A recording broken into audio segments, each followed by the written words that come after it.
irmãs, queridos irmãos, boa noite a todos. É uma alegria muito grande para nós aqui estarmos, sobretudo nessa data festiva. Assistimos até com alguma emoção, porque acompanhamos esses 15 anos de surgimento, de implantação, de surgimento, crescimento, organização da 15ª URI. De alguma forma fizemos parte de tudo isso. E isso então é motivo para nós de grande alegria.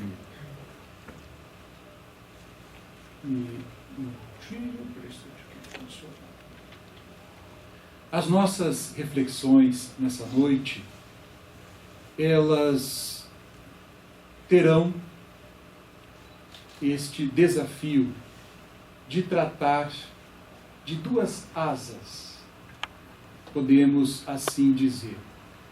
A área relativa ao despertamento das consciências e também o aspecto relativo ao consolo dos corações.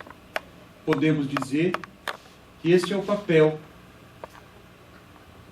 da 15ª URI, este é o papel das casas espíritas, mas veremos também que nas nossas próprias vidas, vez ou outra, penderemos para um lado e para o outro, neste aspecto da nossa própria existência. Eu gostaria de iniciar narrando a vocês uma das passagens, uma das mensagens, melhor dizendo, que está colocada na obra Cartas e Crônicas. Esta obra, para ilustrar aquilo que vamos aqui narrar, trouxemos aqui a ilustração, é uma pintura de Gérôme, e que simboliza a aceitação da morte pela fé. Essa obra, A Última Oração dos Mártires Cristãos, ela está no Walter Art Museum, em Baltimore, Maryland, nos Estados Unidos, e retrata cristãos ajoelhados em oração, momentos antes de serem devorados por leões num anfiteatro romano. É uma pintura de 1883, criada então por um artista francês chamado Jean-Léon Gérôme. Esta obra, ou esta cena, poderia muito bem representar aquilo que está na obra Cartas e Crônicas. Eu queria relembrar a vocês este texto do Espírito Humberto de Campos, psicografia de Chico Xavier. É o capítulo 6 desta obra Cartas e Crônicas. E ela diz que numa noite recuada do ano de 177, uma noite recuada no ano de 177, portanto, no segundo século, não é? Depois do Cristo, o concílio de Lyon regurgitava de povo. Não se tratava, diz Humberto de Campos, de nenhuma assembleia tradicional da Gália, aquela região da França, junto ao altar do imperador, e sim um compacto ajuntamento de pessoas. Marco Aurélio reinava piedoso, e embora não houvesse lavrado qualquer normativa contra os cristãos, em prejuízo maior dos cristãos, ele permitia que se aplicassem nas cidades com o máximo rigor as perseguições, até mesmo as violências todas muito comuns àquela época do cristianismo nascente. Então, nós vamos encontrar neste período em Lyon, na França, mais de 20 mil pessoas, 20 mil cristãos já mortos neste período de perseguição dos cristãos. Numa noite em especial, anunciou-se para a chegada no dia seguinte um famoso militar de nome Lúcio Galo. Ele, que desfrutava atenções especiais do imperador Marco Aurélio, aliás, diga-se de passagem, é o mesmo Marco Aurélio que nós conhecemos da filosofia, o imperador filósofo. Muitos conhecemos, inclusive, a sua obra, Meditações, e admiramos a obra Meditações de Marco Aurélio. Dos 19 anos que ele passou como imperador, portanto, à frente de todo o Império Romano, 17 dos 19 anos ele passou nos campos de guerra, naqueles conflitos, na expansão do seu império, na defesa do seu império. Era, portanto, um militar também respeitado. Estava como imperador à frente dos seus exércitos e dos seus homens. Tinha essa característica, conhecido pelas suas virtudes, mas na sua biografia nós vamos encontrar que ele tinha pelos cristãos um desrespeito muito grande, desconsiderava, desprestigiava, até mesmo considerava que os cristãos eram loucos, porque seguiam e entregavam-se em favor e em louvor ao Cristo, entregavam as próprias vidas, muitas vezes entoando cânticos de louvor a Jesus. Ele não os compreendia e, assim, apesar de ser conhecido como um dos grandes imperadores de Roma, ele autorizava e permitia estas perseguições.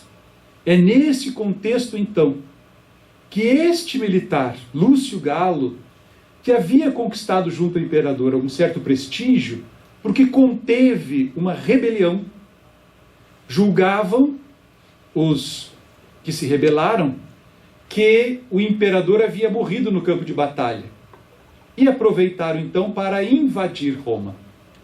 Foram contidos por este que ficava responsável pela cidade à época até a chegada principal das tropas e a rebelião foi completamente dizimada. Este militar então passa a ter direito às honrarias, passa a conquistar ou ocupar um espaço de respeito junto ao Império, mas também em todas as regiões do Império. Estamos aqui em Lyon. E será então em Lyon que, para receber este militar, o anfitrião, ele imagina que seria necessário produzir algo de exceção, um espetáculo, algo que pudesse encantar, chamar a atenção, impressionar esta delegação que vinha da sede do Império. Então, ele passa a acolher as sugestões e alguns vão sugerindo. Os dançarinos, as lutas, também os animais, as feras, até que alguém levanta a mão, lá de trás ouve-se a voz, e ele então diz: por que não promovermos um espetáculo com os cristãos?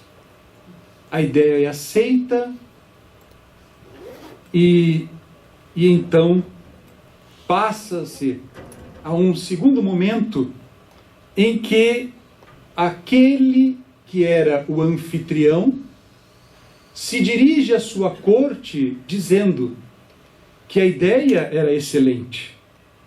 Ele vai ao extremo e diz que poderiam reunir o maior número possível, centenas de cristãos, levariam estes cristãos ao circo, ali derramariam sobre eles resina e produziriam a maior chama, a maior fogueira já vista em Lyon, sacrificando os cristãos inocentes. A ideia foi aceita, mas consultados perceberam que eram poucos os cristãos prisioneiros naquele momento. Então, este anfitrião diz assim, convocando as pessoas, é preciso ainda hoje irmos aos lares cristãos e fazermos o maior número de prisioneiros. Eles eram conhecidos. Quem se voluntaria? E segundo nosso Humberto de Campos, ele assim se referiu à corte. Levante a mão direita quem esteja disposto a cooperar. E diz, então, também nosso Humberto de Campos, que centenas de circunstantes, centenas, voluntariaram-se, aplaudindo em delírio, e partiram em direção dos lares cristãos, fazendo o maior número possível de prisioneiros. Este período absolutamente lastimável foi uma realidade. E é o período que produziu, então, este maior número de cristãos, ou perdão, de mártires cristãos. Assim nós vamos encontrar uma referência que virá com o codificador Allan Kardec na Revista Espírita de 1860. Vejamos, minha gente, 1860 são apenas 3 anos depois da publicação de O Livro dos Espíritos, que se deu em 1857. Nem mesmo o Livro dos Médiuns, que é de 1861, havia sido publicado. Mas Kardec já realizava as suas viagens visitando o movimento espírita da época, nas cidades de Lyon, Bordeaux e tantas outras. Esta viagem não é aquela que viria depois, tornar-se-ia o título de um livro, A Viagem Espírita de 1862. Mas esta primeira está registrada na Revista Espírita, quando Kardec vai a Lyon. E ali ele é recebido pelos espíritas de Lyon, e dentre eles há um homem que é designado, o senhor Guilherme, para fazer as honras da casa, para fazer o discurso de boas-vindas a Kardec. E ele diz, a Sociedade Espírita Parisiense, cuja radiação a todos nos esclareceu, que é a sentinela avançada, encarregada de limpar a difícil estrada do progresso. É como se ele produzisse um brinde, né? Propusesse um brinde à Sociedade Espírita Parisiense. E diz, Paris é o cérebro, como Lyon deve merecer, por sua união, seu trabalho, suas luzes e seu amor, ser considerada seu coração. Então aqui, a primeira vez que ouvimos a referência a essa Paris é o cérebro, de onde irradia o conhecimento espírita, alcançando toda a França, toda a Europa, a Bélgica, ali muito próxima, e que faz então, a partir do trabalho do codificador, as suas correspondências, ali é o foco de radiação. É por isso então que ele diz, né? A Sociedade Espírita Parisiense, cuja radiação a todos nos esclareceu, porque é de lá que surge o pensamento espírita. Mas também ele faz referência, na sua fala, à cidade de Lyon, que traz características interessantes. O seu povo muito simples. Eram, em vários momentos na Revista Espírita, veremos isso, pessoas simples, operários. A principal indústria de Lyon à época era a da tecelagem. Eram pessoas simples, mas que acolheram o pensamento espírita de tal forma que ali o espiritismo cresceu, se alastrou verdadeiramente. Não tanto em função do grande conhecimento ou das habilidades intelectuais do seu povo, mas em função de que haviam entendido, compreendido a necessidade da transformação moral e viviam a doutrina espírita. O codificador, depois de ser recebido e ter então sido homenageado com esta fala, ele vai e tem direito à palavra e dará a sua resposta. Está lá também na Revista Espírita de 1860, outubro de 1860. Ele diz assim: senhores, lembrando, não é? As categorias de adeptos. Kardec fez isso muitas vezes. Muitas vezes. Há 3 categorias de adeptos do Espiritismo. Os que se limitam a acreditar nas manifestações, que buscam os fenômenos. Para eles, o Espiritismo é uma série de fatos mais ou menos interessantes. Lá em O Livro dos Médiuns, na primeira edição, ele chamará esses espíritas de espíritas observadores. Depois ele fala da segunda categoria de adeptos. Os segundos veem algo mais do que fatos. Compreendem o seu alcance filosófico. Admiram a moral. Acham tudo lindo, maravilhoso. Mas não praticam. É a segunda categoria dos adeptos. Conhecem a mensagem, mas não a vivem. Para eles, a caridade moral é uma bela máxima. E isso é tudo. Estes, Kardec chamou de espíritas teóricos na primeira edição do Livro dos Médiuns, e posteriormente ele passa a chamá-los de espíritas imperfeitos. Mas haverá ainda uma terceira categoria de adeptos. E ele então diz: são estes que não se contentam em admirar a moral, praticam-na e aceitam todas as suas consequências. São estes os verdadeiros espíritas, ou melhor, os espíritas cristãos. Antes ainda do Evangelho segundo o Espiritismo, Kardec já dirá que os espíritas que entendem a proposta da doutrina espírita para as nossas vidas são os verdadeiros espíritas, ou os espíritas cristãos. Então, ele faz este preâmbulo e diz que aqui em Lyon, não encontrei nenhum adepto da primeira categoria.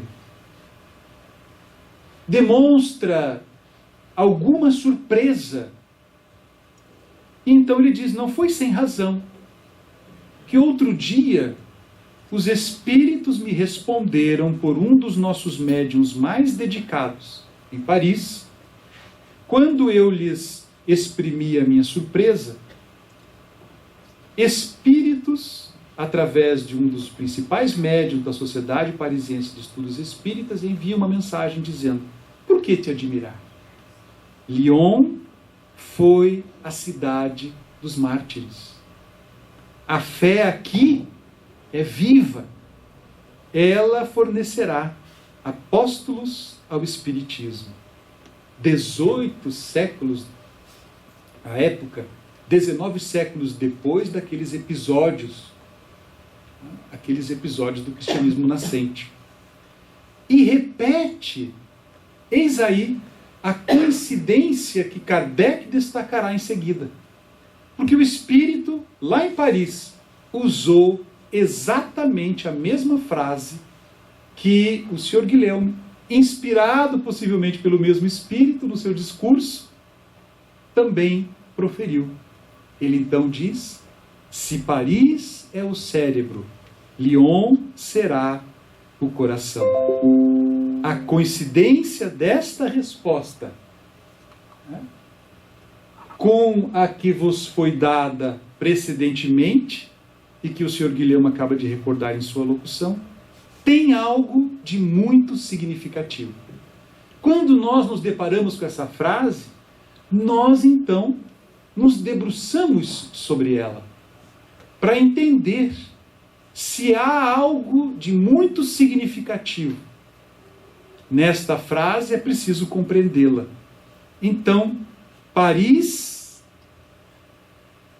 é o cérebro, Lyon será o coração. Estão distantes as duas cidades, algo em torno de 450 quilômetros, demonstrando que as viagens do codificador à época eram verdadeiras aventuras, porque eram realizadas ou com um trem a vapor, que andava a velocidade máxima de 50 km por hora, né? Ou em charretes. Então a gente vai imaginando as dificuldades. Mas Paris é o cérebro, Lyon será o coração. De alguma forma, nós também somos um pouco Paris ou um pouco Lyon. É possível dizer que fulano, a Cássia, permita-me, é mais Paris ou Lyon? Eu acho que a Cássia está mais para Paris. Mas aí o Irineu está mais para Lyon. Então a gente olha para os casais e vê aquela pessoa que racional, né? Ela, prática, é Paris. Mas há os que são sentimento, emoção. Estes são mais de Lyon. São estas que se complementam, essas posturas que se complementam. Encontramos recentemente, numa obra intitulada Pérolas de um Legado, organizado pelo nosso irmão Henrique Eliseu Baldovino, um trabalhador do movimento espírita que recentemente desencarnou. Ele era argentino, tradutor da Revista Espírita, e que residia aqui na cidade de Foz do Iguaçu. Alguns de nós tivemos a oportunidade de conhecê-lo. E ele então sempre pesquisou profundamente a vida do codificador. E nessa obra ele traz o conteúdo de uma correspondência extremamente interessante, que vai falar desse contato de Kardec com os espíritas de Lyon, e que demonstra, de alguma forma, como Kardec era amoroso. Aliás, lembramos onde nasceu o codificador, em qual cidade? Lyon. Ele nasceu em Lyon, né? Depois foi residir em Paris, mas é natural de Lyon. Então talvez seja daí que ele traz esses traços que nós perceberemos nestas correspondências que recentemente estão surgindo traduções para o movimento espírita. São verdadeiras descobertas. Ela foi trazida por familiares de um ex-trabalhador da Sociedade Parisiense de Estudos Espíritas, que trabalhou até a década de 40 do século passado, ainda nas edições já sem o controle, naturalmente, do codificador, mas da própria Revista Espírita, que se manteve muito tempo depois. E estes familiares, então, encontraram esses documentos e entregaram às lideranças do espiritismo na França, e que agora estão sendo traduzidos. Numa dessas cartas, de setembro de 61, Kardec narra esse encontro em Lyon. Então ele diz assim: minha querida Amélie, escrevo-lhe de novo sobre a impressão da emoção da jornada de ontem. São esses eventos que deixam marcas inesquecíveis na vida. Era o dia do banquete. Havia mais de 160 pessoas, das quais muitas vieram me cumprimentar e abraçar. E creio que estavam tão felizes como se houvessem falado com um rei. Um pouco mais e teria alguém que tivesse ousado beijar a barra do meu casaco. Tão grande era o seu entusiasmo. Ponham a pensar se os discursos foram expressivos. O meu produziu uma sensação profunda, assim como o de Erasto.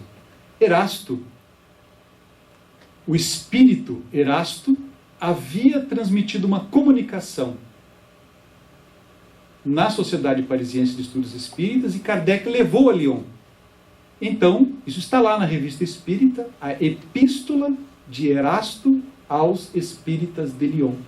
E é ele que vai revelar que estes homens que ali estavam eram os mesmos mártires do período do cristianismo nascente, de volta, cooperando agora na divulgação do espiritismo. Então, ele diz assim: o delegado de polícia, que ali fora convidado, chorou de emoção e apertou minhas mãos com efusão. Falei abundantemente, durante quase 3/4 de hora. Visitei grupos em diferentes pontos da cidade, distantes uns dos outros, a mesma acolhida, o mesmo entusiasmo. E aí ele vai descrevendo toda a emoção de estar em Lyon, no convívio com estes espíritas de Lyon. Nós vimos então esta carta inédita, né? Está integralmente aqui transcrita nessa obra do nosso irmão Henrique Baldovino. E estes espíritas de Lyon, o próprio Henrique Baldovino, ele escreverá a respeito, publicando no livro, no jornal Mundo Espírita, esse texto: os valorosos e quase esquecidos mártires de Lyon. Vocês estão lendo aí com facilidade, né? Todo o conteúdo. Eu trouxe aqui um pedacinho, para a gente só, que traz uma curiosidade. Uma curiosidade. Diz assim: não quem está falando é Erasto. Erasto. E Erasto diz: não é sem a mais suave emoção que venho entreter-me convosco, caros espíritas do grupo lionês. Num meio como o vosso, onde todas as camadas se confundem, onde todas as condições sociais se dão as mãos, sinto-me cheio de ternura e de simpatia, e feliz por vos poder anunciar que nós todos, que somos os iniciadores do espiritismo na França, assistiremos com muito viva alegria os vossos ágapes fraternos. Nós todos, os espíritos e os que ali estão, né? Aos quais fomos convidados por João e Irineu, que são eminentes guias espirituais ali da região. Esses ágapes despertam em meu coração a lembrança daqueles tempos em que todos nós nos reuníamos há 1800 anos, quando combatíamos os costumes dissolutos do paganismo romano. E assim ele vai falando, né, desse período e aqui uma das igrejas de Lyon traz o nome destes mártires. Chegamos em 1862 e Kardec recebe uma correspondência com 500 assinaturas a ela anexadas. E ele diz, as 500 assinaturas que subscrevem o convite que tivesses a bondade de me enviar. Ele é convidado a retornar a Lyon no ano seguinte. E 500 assinaturas são enviadas para que ele atenda ao convite. Veja se não é para gostar de uma cidade como essa, né? Que envia 500 assinaturas das pessoas convidando para que ele retorne. Então, ele fala dos tempos. Os tempos são duros. Não quero que a minha visita seja ocasião para despesas. Porque naquela época havia na França um período aqui um período de muita dificuldade em função de um episódio que acontecia do outro lado do oceano, na América, que no mesmo período nós vivíamos na América a Guerra de Secessão norte-americana, que dividiu os americanos em sulistas e nortistas, impedindo os sulistas de exportar o principal produto, que era o algodão. E isso, então, afetou a indústria tecelã francesa, assim como a inglesa. E então, estes tempos duros, o próprio Espírito Erasto, na sua epístola, faz referência. Um dia a história escreverá que os operários de Lyon, esclarecidos pelo Espiritismo, muito mereceram da pátria, em 1861 e 62, pela coragem e resignação com que suportaram as tristes consequências das lutas escravagistas entre os estados desunidos da América. Os estados que naquela época se dividiram entre norte e sul, hoje, mais uma vez, encontram-se divididos. Agora entre a esquerda e a direita, e as consequências das questões internas se refletem para todo mundo, gerando consequências para todo mundo. Estamos acompanhando aí as tarifas e tudo mais. Então, parece que a história se repete, né? Com os estados desunidos da América. Em 1862, Kardec empreenderá então aquela que ficou conhecida como a Viagem Espírita em 1862. Foram 7 semanas, mais de 3.000 quilômetros, 20 cidades de trem e charrete, mais de 50 reuniões. Tudo isso registrado numa obra extraordinária, em que o codificador reúne os espíritas, sempre os estimulando e várias vezes repetindo aquele discurso em que ele faz referência aos 3 tipos de adeptos, estimulando-nos à vivência do conhecimento espírita, a sermos os verdadeiros espíritas ou os espíritas cristãos. Então está aí. Se Paris é o cérebro, Lyon será o coração. Paris representando o despertar das consciências, de onde irradia o conhecimento da doutrina espírita. Os princípios, a própria doutrina em si, a sede da Revista Espírita, as correspondências, é onde está o codificador. E a doutrina espírita, neste papel de despertar as consciências.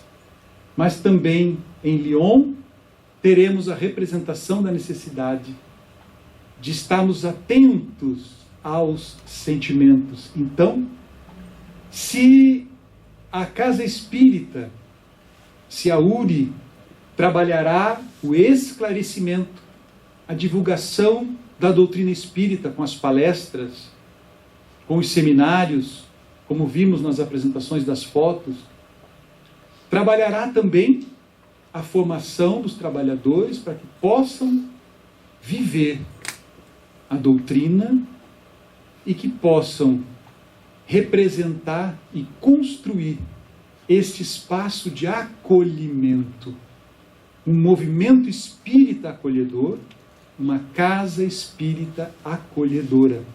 Porque aqui, para cá, são encaminhados os espíritos que necessitam desse nosso apoio, desse nosso trabalho.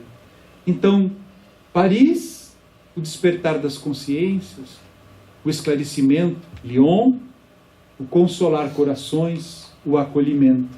Razão e sentimento. Amai-vos e instruí-vos. Relembrando, aquilo que está lá no Evangelho segundo o Espiritismo, no capítulo 6, Cristo Consolador. É o momento em que Jesus, nessa mensagem, se revela. Venho como outrora aos transviados filhos de Israel. É Ele, é o próprio Cristo, que no término da mesma mensagem diz, então, esta frase que deve estar esculpida em nossa intimidade. Espíritas, amai-vos. Eis o primeiro mandamento. E instruí-vos. Eis o segundo.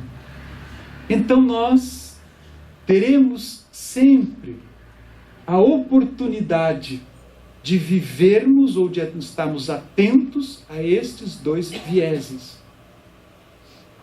É preciso amar. E nós nos perguntamos como? Como amar? Porque o amor parece ser um sentimento que brota espontaneamente em nós, que surge na sua expressão máxima, no nosso nível evolutivo, no amor maternal, paternal, filial, mas que vai se expandindo a ponto de alcançar as manifestações de um Chico Xavier, de Irmã Dulce, de Madre Teresa, que onde quer que estivessem, amavam.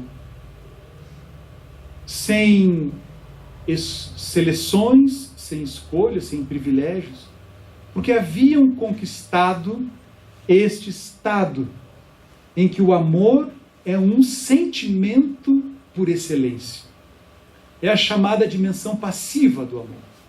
Mas o amor tem uma porta de entrada, pode ser também. O amor pode ser uma ação.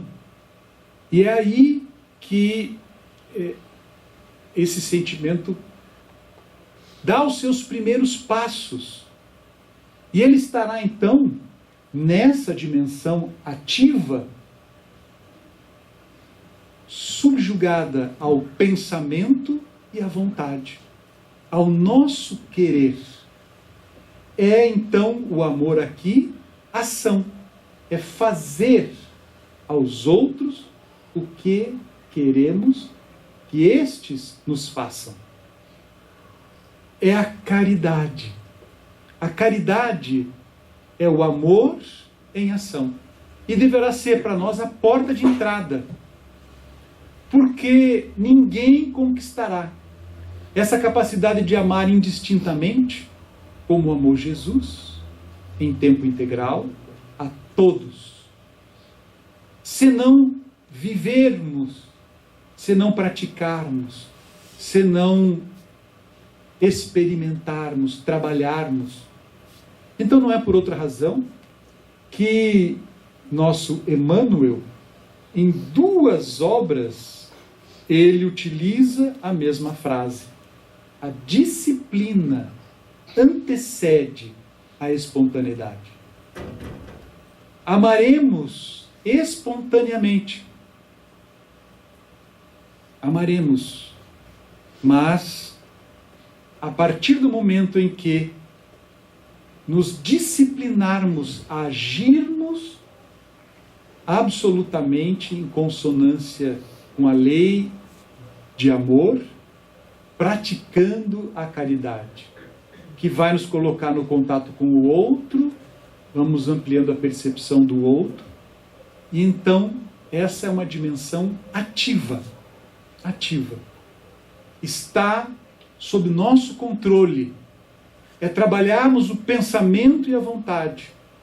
E temos que nos impor algumas disciplinas. É assim que a gente diz, não, eu vou à casa espírita, ao trabalho social, de assistência e promoção social espírita. Eu vou para a tarefa da evangelização espírita.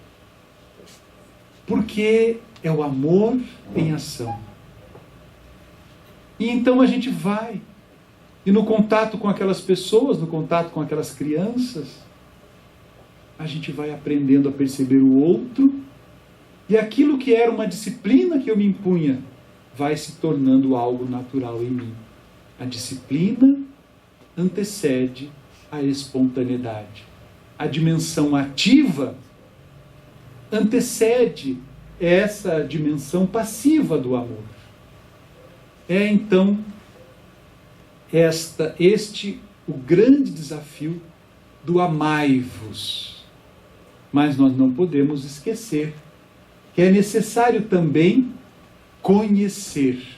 E aqui são os alertas, né? Os alertas que cada uma destas dimensões nos traz.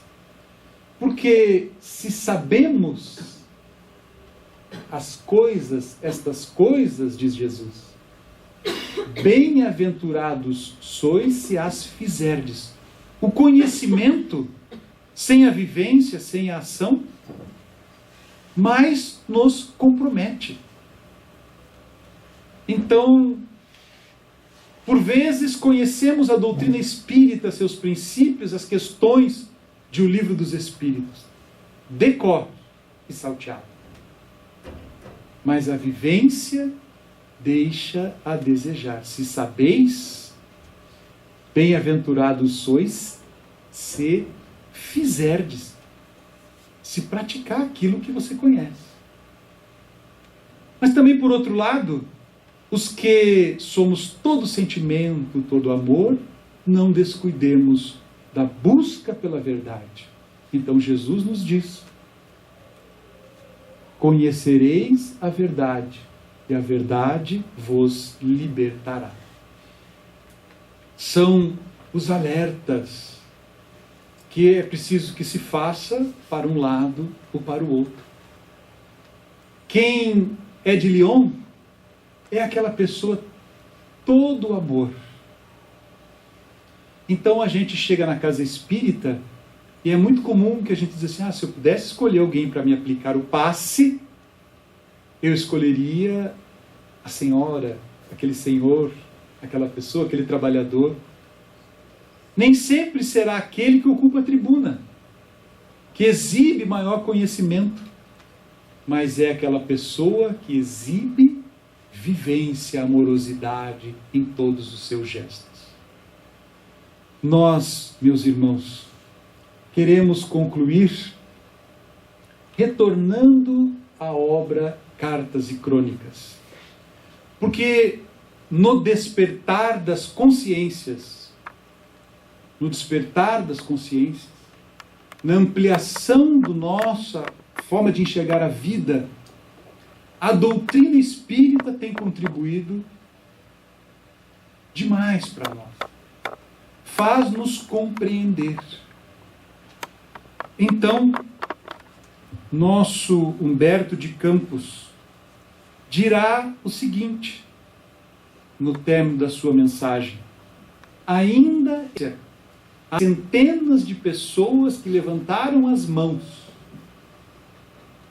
candidatando-se a perseguirem os cristãos em Lyon.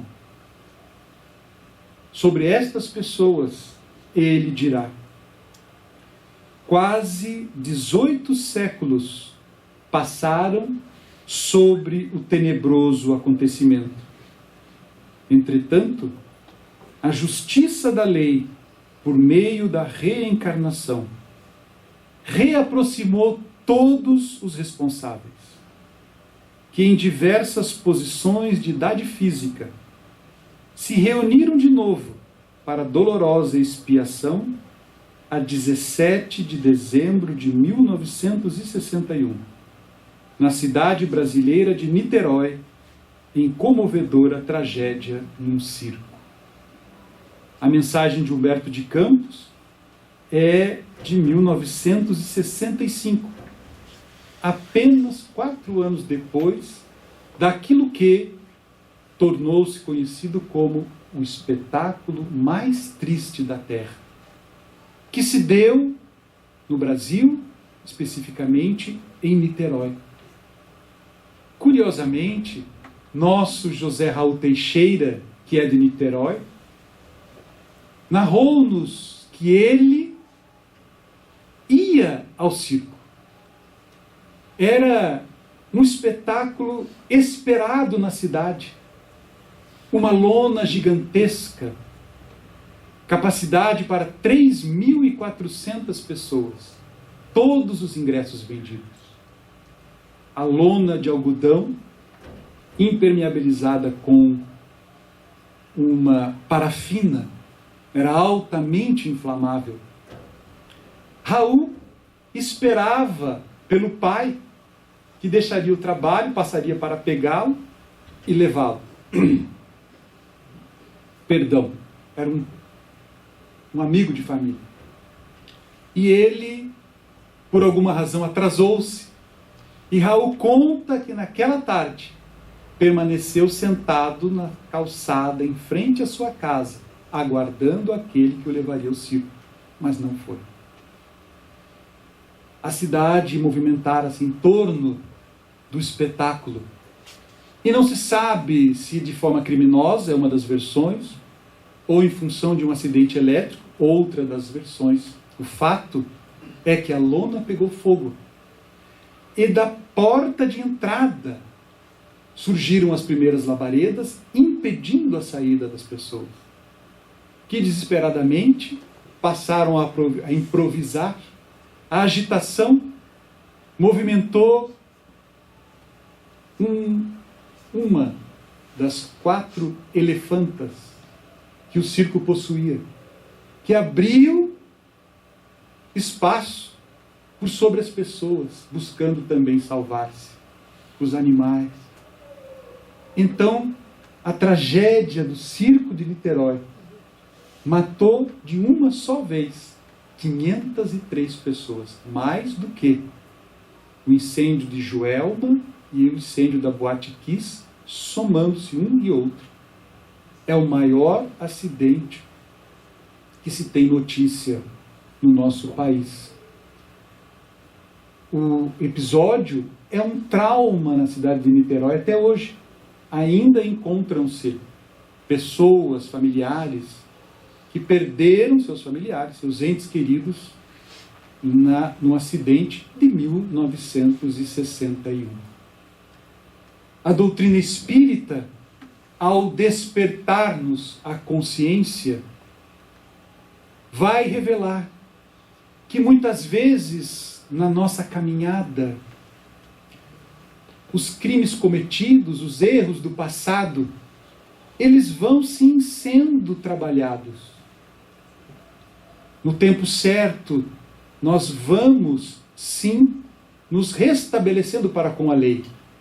Mas há um momento que pode representar o ápice da conquista da consciência tranquila, quando o espírito, então, diz a si mesmo: agora eu estou quite para com a lei.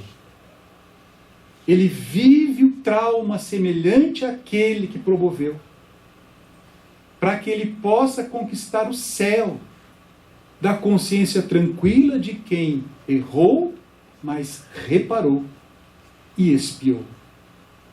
Então, não é que foram necessários 18 séculos para que a expiação viesse em seguida. É que nós não temos nem sempre as condições de viver as consequências dos nossos equívocos logo imediatamente. Então as experiências, as jornadas, inúmeras, mas falta aquele momento. Muitas das pessoas que perderam a vida nesse acidente que foi um marco. Não havia na cidade espaço para os corpos, caixões. A comunidade do Rio de Janeiro, do estado, de outros estados, médicos, cirurgiões plásticos, Ivo Pitangui ali ganhou alta projeção, porque trabalhou imensamente nas cirurgias de recuperação dos mais de 800 pessoas que feriram-se, queimaram-se também neste acidente. Então, qual outra doutrina nos amplia a visão sobre a vida e a morte, mostrando-nos que não há injustiças, que por mais difícil que tudo possa parecer, há sempre uma causa anterior que explique aquele problema do momento, aquela dificuldade a mais grave. Ninguém viverá se não tiver os seus compromissos, os seus resgates a serem realizados do passado. Então a doutrina espírita desperta-nos a consciência, amplia-nos a visão sobre a vida. Despertar consciências é um dos papéis da doutrina, mas consolar os corações é outro. Então, quando nós nos deparamos com os que permaneceram, os entes queridos, quando a doutrina espírita é colocada no sentido de que nós não devemos jamais nos revoltarmos contra Deus, contra a vida, nos rebelarmos contra a vida, diante das dores, dos sofrimentos, das dificuldades, porque sempre, diz o Evangelho, haverá uma causa. Então, se não são as causas atuais das aflições, são as causas anteriores das aflições. Mas é muito melhor que tenhamos que passar por esse processo, que poderá durar 18 séculos, para que nos recuperemos o estado de consciência tranquila, de paz de espírito, do que vivermos, por exemplo, como pregam outras religiões, o destino do sofrimento eterno. Então, Deus sempre nos abre as portas ao arrependimento e à reparação, sem deixar de que possamos viver a expiação que restitui ao espírito a dignidade, que restitui ao espírito a possibilidade de crescer, de avançar com a consciência tranquila, porque ele diz assim: agora eu estou em paz. Então, muitas vezes, o sofrimento mais difícil é o término de um processo, é o processo final, é o processo libertador, mas a nossa visão limitada só enxerga o momento da dor. A doutrina espírita vem, então, despertar consciências e consolar corações. Que a 15ª URI permaneça nesse trabalho, despertando as consciências através da divulgação da doutrina e trabalhando seus membros, suas casas espíritas, para que a casa espírita seja também um pouco Lyon, com as portas abertas aos corações que chegam, por vezes, em frangalhos, em busca de consolo. Jamais esqueçamos o viés do sentimento, do acolhimento, do amor, da ternura, da compreensão, tão necessários. E ofereçamos sempre a doutrina que desperta as consciências, esclarece, instrui. Espíritas, disse-nos Jesus, amai-vos. Esse é o primeiro ensinamento. Instruí-vos, este é o segundo. Muito obrigado, meus irmãos, pela atenção.